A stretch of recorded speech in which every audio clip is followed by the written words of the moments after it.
नमस्कार दोस्तों, स्वागत है आपका तेजश्री ई पढ़ाई चैनल पर। मैं रश्मि आज आपके लिए लेकर आई हूँ एक नया टॉपिक उपसर्ग। आज की कक्षा में हम सीखेंगे कि उपसर्ग किसको कहते हैं और ये कहाँ यूज़ किए जाते हैं, क्यों इसकी ज़रूरत पड़ती है। ठीक है, तो हम शुरू करते हैं। सबसे पहले तो हम इसका मीनिंग समझेंगे। जब तक हमें इसका अर्थ पता नहीं होगा हम कैसे पता करेंगे कि क्या होते हैं।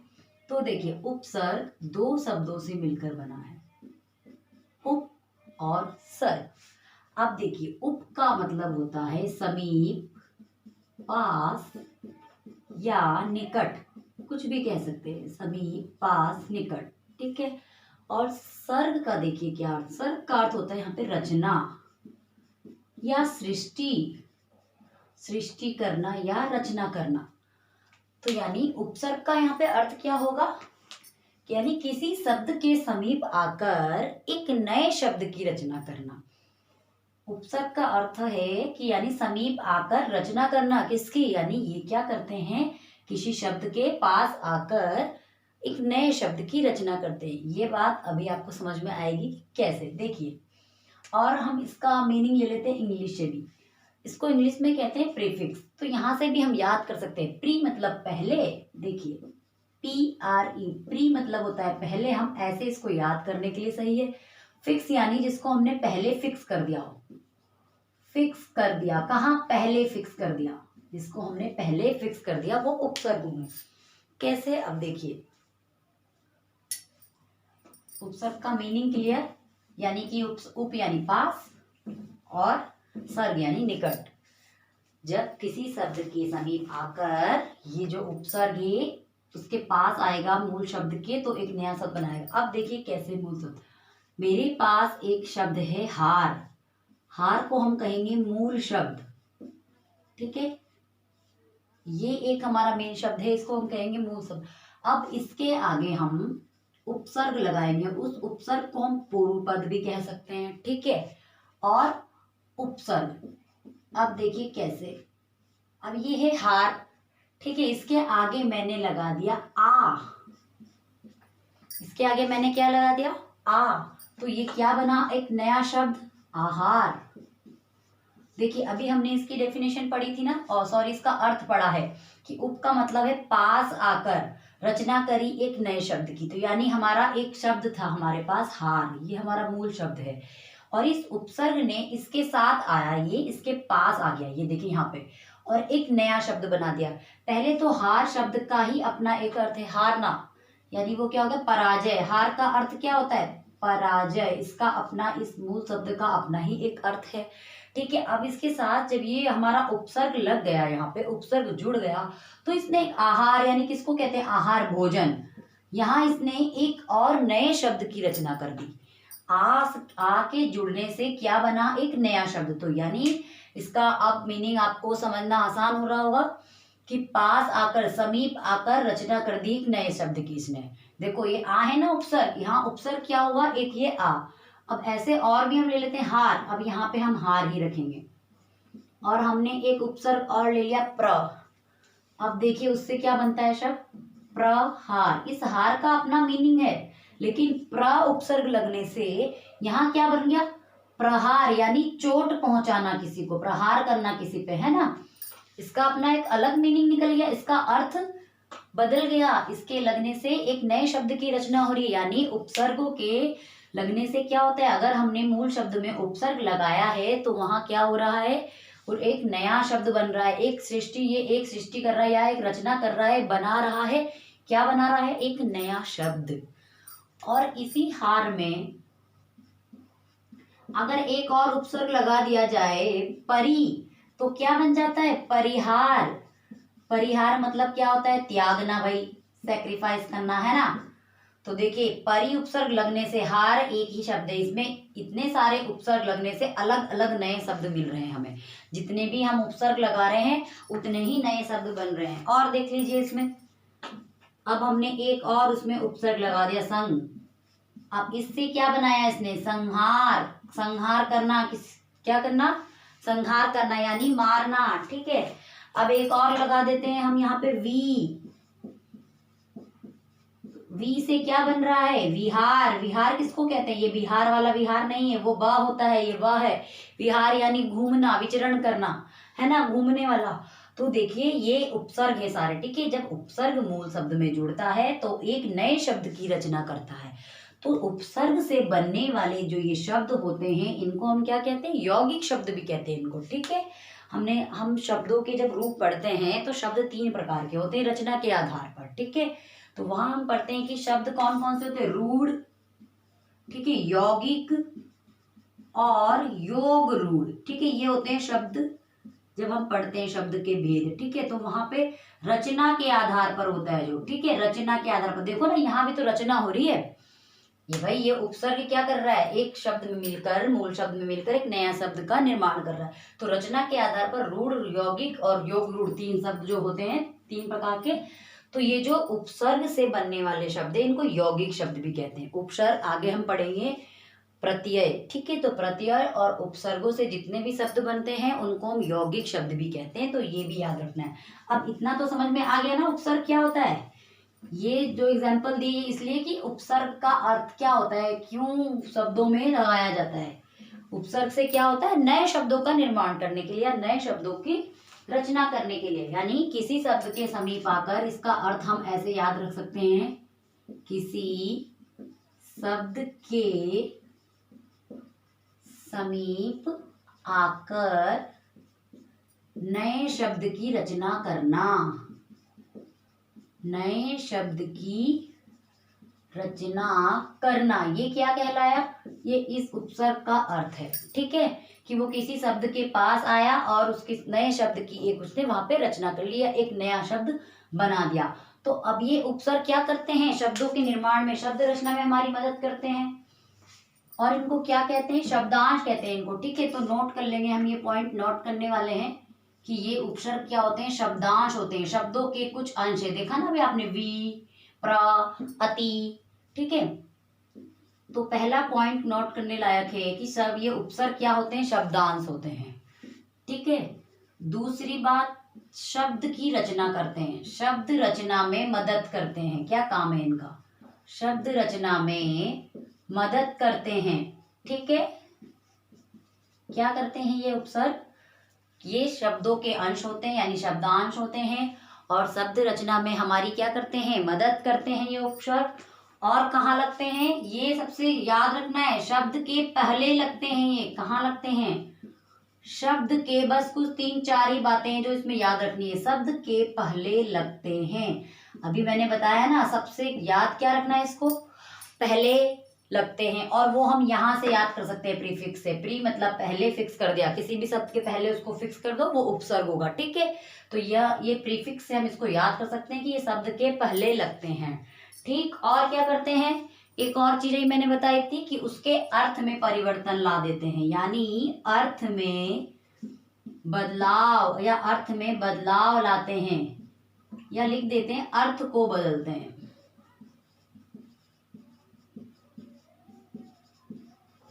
ये होता है उपसर्ग का, क्या काम करते हैं उपसर्ग, एक तो ये शब्दों के अंश होते हैं उपसर्ग, पहली बात, ठीक है। और फिर ये शब्द रचना में हमारी क्या करते हैं, मदद करते हैं, यानी नए शब्दों का निर्माण होता है। इन अगर हम मूल शब्द में उपसर्ग लगाते हैं तो और नए शब्द बनते हैं, ठीक। और शब्द के पहले लगते हैं ये, ठीक है, शब्दों के आगे लगेंगे पहले, और अर्थ को बदलते हैं। क्या करते हैं, जो भी अर्थ होता है, जैसे हार, अभी मैंने जो एग्जाम्पल दिया उसमें लग के जैसे प्र लग गया उपसर्ग, तो वहां उसका मीनिंग चेंज हो गया, प्रहार। हार मतलब पहले क्या था, हार मतलब पराजय भी होता है, और एक हार होता है गले में पहनने वाला हार, माला, है ना।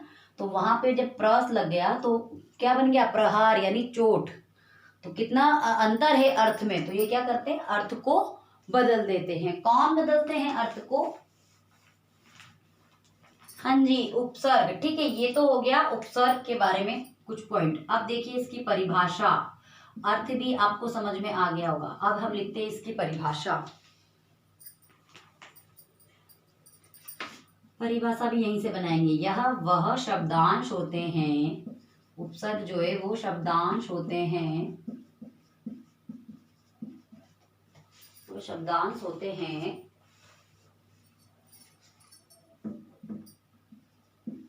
हैं जो किसी शब्द के पहले लगकर जो किसी शब्द के पहले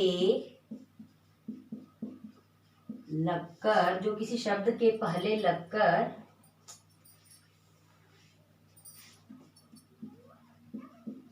उसका अर्थ बदल देते हैं, उसका अर्थ बदल देते हैं। बस भाई याद रखना है, कुछ नहीं, अर्थ बदल देते हैं। देखिए यह वह शब्दांश होते हैं जो किसी शब्द के पहले लगकर उसका अर्थ बदल देते हैं, जैसे कि अभी मैंने बताया। और हम एग्जांपल देख लेते हैं।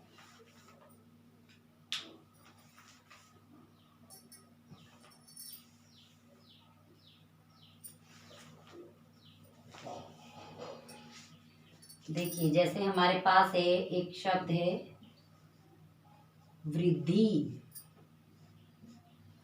ठीक है।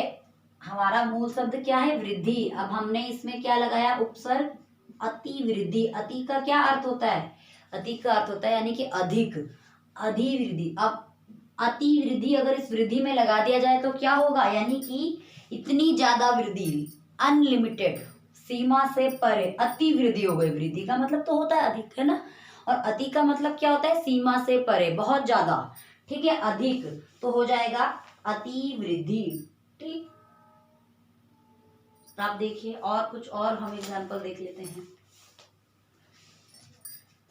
जैसे है योग। अब योग शब्द का अपना ही एक अर्थ है, बहुत सारे हम देख लेंगे। इसमें हमने लगा दिया प्र, ये प्र क्या है? उपसर्ग है। अब ये क्या बन गया? प्रयोग। क्या शब्द बना नया? प्रयोग या मान। अब इसके आगे हमने अप लगा दिया तो क्या बन गया? ये अपमान। अप का अर्थ क्या होता है? बुरा, अब ठीक है। अप का मतलब क्या होता है? अपमान होना, यानी किसी का मान मतलब क्या होता है? सम्मान, इज्जत, है ना। अब उसके आगे अप लग जाएगा तो क्या होगा? अपमान, यानी उसकी इज्जत खराब हो गई, बुरी हो गई। यानी अप का मतलब होता है यहाँ पे ये, है ना, यानी कि किसी चीज का खराब होना या बुरा होना। तो अब मान के आगे अप लगा तो अब देखो मान का अपना अलग अर्थ है। मान का अर्थ क्या है यहाँ पे? यानी सम्मान से है, इज्जत से है, ठीक है। अब उसके आगे हमने एक उपसर्ग लगा दिया अप, तो क्या बन गया? अपमान, यानी जो उसका सम्मान था वो क्या हो गया? खराब हो गया है, अपमान हो गया उसका, है ना, इज्जत खराब हो गई। तो ये हो गया अपमान। और देखिए अब ये एक शब्द है वन। अब इसके आगे उप लगा दो तो क्या बन जाएगा? ये उपवन।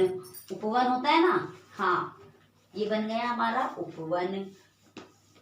उप का मतलब क्या होता है? समीप, पास, सहायक, छोटा, कुछ भी।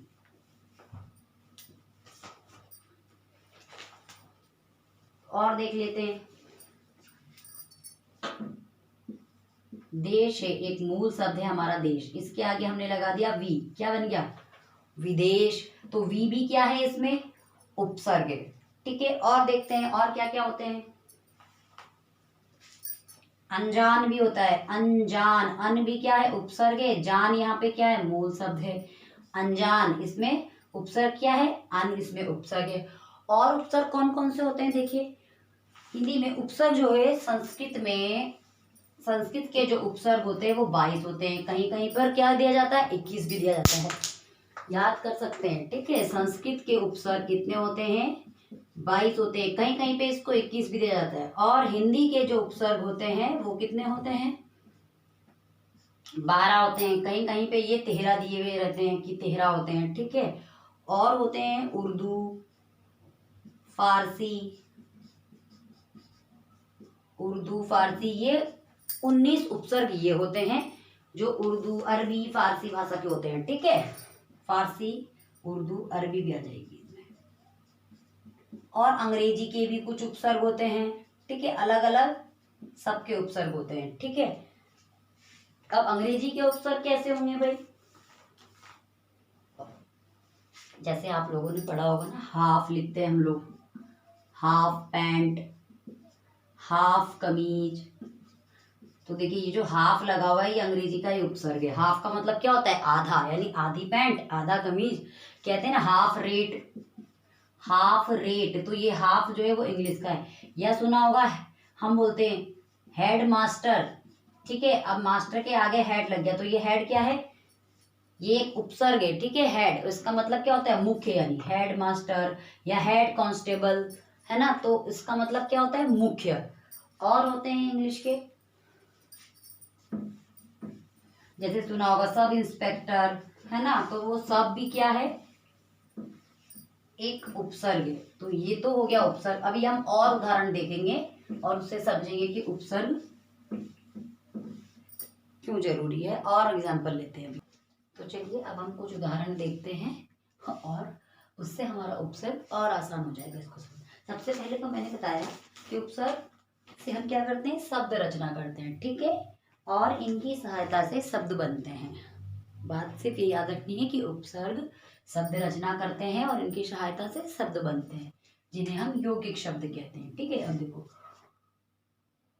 ये जो मूल शब्द होता है इसका अपना अर्थ होता है उपसर्ग में, और उपसर्ग लगने से यहाँ एक नया शब्द बनता है, ठीक है। मूल शब्द इसको कहते हैं जिसमें हम ये उपसर्ग लगा रहे हैं, ठीक है। तो मूल शब्द का देखना, इसमें अपना ही एक अर्थ होगा, और जब यहाँ इसको लिखेंगे तो उसका अर्थ बदल जाएगा। यहाँ पे दूसरा चीज देखो, यहाँ पे संभव, इसमें उपसर्ग लग रहा है, असंभव क्या बनेगा? असंभव, यानी कि कुछ भी संभव नहीं है, ठीक है। अब देखिए काश, इस काश का अपना मीनिंग है, और इसमें क्या जोड़ दिया हमने? आकाश। अब यहाँ पे अलग बन गया भाई, आकाश आसमान की बात हो गई, है ना। अब देखिए ये क्या है? पढ़ना, यहाँ बात कर रहे हैं पढ़ने की। अब यहाँ पे अन उपसर्ग लग रहा है, तो क्या बन जाएगा? अनपढ़, यानी जो पढ़ा लिखा ना हो, है ना। सिर्फ एक उपसर्ग लगने से कितना फर्क हो रहा है। देखिए ये क्या है? बला, यानी भी क्या आफत आ गई, क्या बला है, ऐसी बोलते हैं ना हम लोग, क्या बला है, क्या परेशानी है। अब देखिए ये बला है, अब इसमें हमने दू उपसर्ग लगा दिया, तो क्या बन गया? दुबला। अब दुबला का किसको कहते हैं? दुबला पतला इंसान, है ना, कमजोर होता है जो।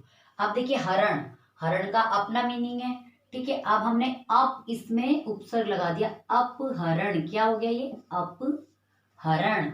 अपहरण होना, यानी अब किसके लिए यूज किया जाता है?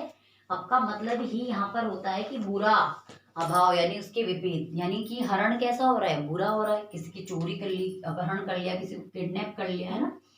अब देखिए शब्द का अपना मीनिंग, अपना अर्थ है। शब्द मतलब भाई वर्ड को कहते हैं, है ना, जो 2-3 वर्णों से मिलकर बनता है, एक से ज्यादा जिसमें वर्ण होते हैं उनको हम शब्द कहते हैं। अब यहाँ पे लग गया है अप, शब्द के आगे उपसर्ग लग गया है अपशब्द।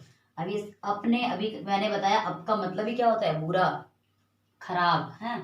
तो अपशब्द यानी कि गलत शब्द, ठीक है, हमने किसी को अपशब्द कह दिए। अब देखिए निर और देश, अब ये निर उपसर्ग लगेगा यहाँ, देश का मतलब कंट्री को कह रहे हैं ना। आप देखिए निर्देश हो जाएगा, क्या हो जाएगा? निर्देश, यानी किसी को क्या कर रहे हैं हम? निर्देश दे रहे, ठीक। अब देखिए कर्म, इस कर्म का यानी इस मूल शब्द का अपना मीनिंग है, और जब हम इसमें हमने क्या लगाया है? उपसर्ग, तो क्या बन गया ये? सुकर्म, यानी कि सुकर्म मतलब अच्छे कर्म, ठीक है। देखो मैंने इसमें बताया था कि उप का मतलब बताया था ना आपको कि समीप, पास आकर जो रचना कर रहे हैं, तो ये कर रहे हैं ना। ये देखो यहाँ से सब समझ में आ जाए, पास आ गई है किसके? देश के, और एक नया शब्द बना दिया निर्देश। तो इधर भी यह पास आ जाए। कार, यहाँ पे कार का अपना अर्थ है, और उसके आगे जुड़ गया अधिकार। देखो अलग ही मतलब, मीनिंग भी अलग हो रहा है। अब देखिए गुण, क्वालिटी, अवगुण। अब यहाँ ये किसमें चला गया? अवगुण, दोष में उसके, है ना। अब देखिए ये क्या है? लब, अब यहाँ पे दूर है, अब दूर उपसर्ग लगाने से क्या बन जाएगा? दुर्लभ, ठीक है। अब देखिए मान, अभी मान की बात की थी, मान यानी किसको कहते हैं? मान करना, उसका अपना मान, यानी अभिमान हो जाएगा मान का। अभी उपसर्ग लगने से अभिमान यानी घमंड, है ना।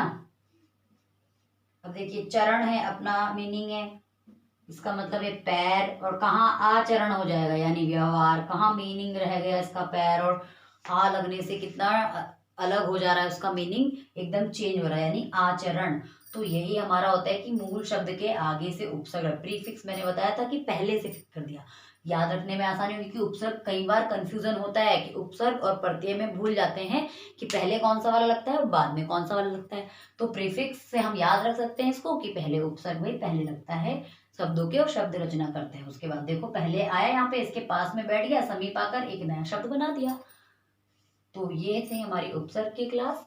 तो आज की कक्षा में इतना ही, धन्यवाद।